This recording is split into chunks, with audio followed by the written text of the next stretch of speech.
반복해서 끊임없이 회전되고 돌아오고 이런 것이 윤회라고 합니다. 그래서 매화 꽃을 제작하여 작품으로 만든 것이 바로 윤회매라고 할 수 있습니다. 생화를 꽂아놓고 보면은 화무는 11홍이요. 우리가 일반적으로 노래에도 있듯이 열흘을 넘지 못합니다. 그래서 이덕무 선생님하고 벗들이 우리가 열흘만 보고 시든 꽃보다도 추나추동 사계절을 감상할 수 있는 꽃이 있겠는가 해가지고 윤회매를 창제했다고 합니다. 윤회매를 창제해놓고 감상하면서 술도 마시고 시도 짓고 시도 읊고 이러면서 선비들이 벌들이 꽃에서 화정을 채취해가지고 벌집을 만들어서 그 집 안에 꿀을 저장했다가 그 꿀을 채취해서 분리해 놓은 것이 벌집입니다. 그걸 녹여서 정제를 해가지고 다시 1차, 2차 투명하게 정제를 해가지고 밀랍을 만들어서 그 밀랍에 색소를 배합해 채색을 해가지고 꽃잎 하나하나를 찍어서 만들고 그걸 꽃잎을 화비연이라고 합니다.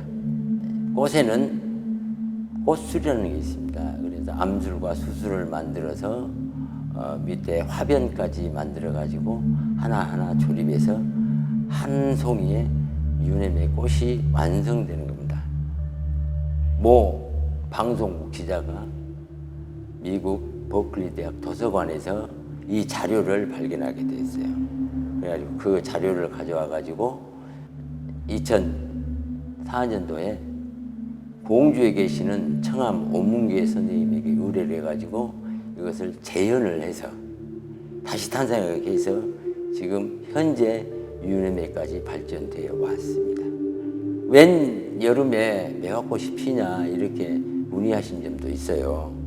그래서 어떤 작품들은 실화처럼 실질적인 꽃처럼 우리 일반인들에게 보이는 작품들도 있고 또 약간 인위적인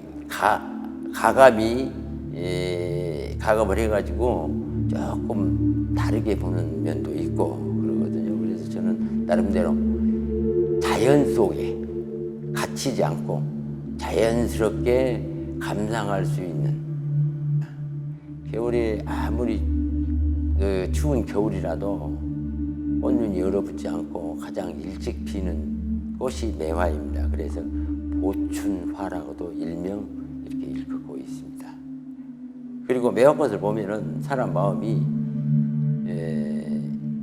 정제가 되는 그런 느낌이 들고 특히 청매화 같은 경우에 보면은 그 청순함, 순수함이 내 마음을 매료시켜가지고 특히 저는 청매나 백매를 저는 더욱더 애착심을 가지고 작품을 제작하고 있습니다. 차인들은 이걸 굉장히 선호를 하는 편입니다.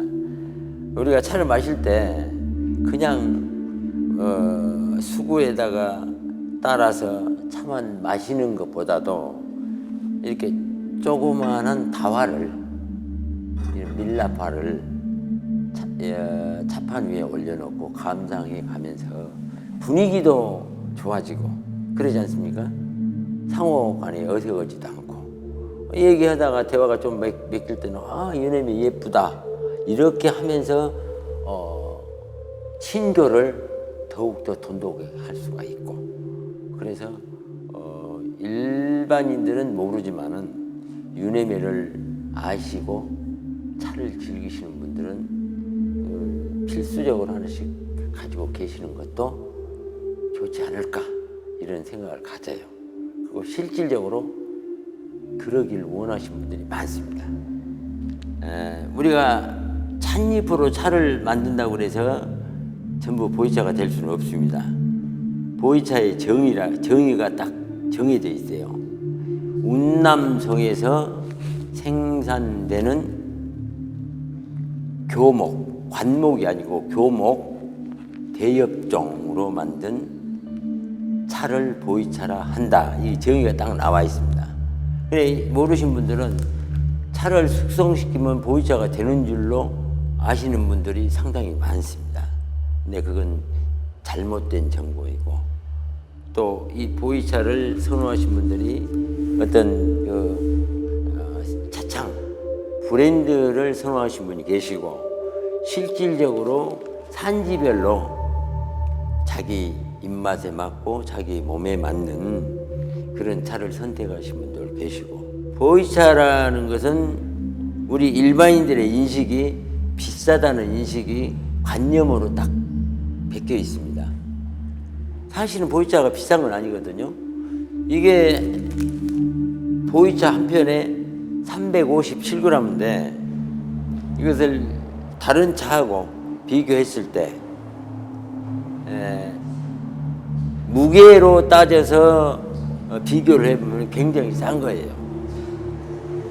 하지만 고급차, 아주 오래된 차 이런 것들은 가격으로 논할 수 없는 가치를 가지고 있기 때문에 처음부터 시작할 때는 일반인들이 좀 가격이 저렴하면서 먹을 만한 차 이렇게 시작해야지, 처음부터 좋은 차를 기준으로 해서 평가를 하기 때문에 보이차는 무조건 비싸다는 그런 고정관념이 있습니다.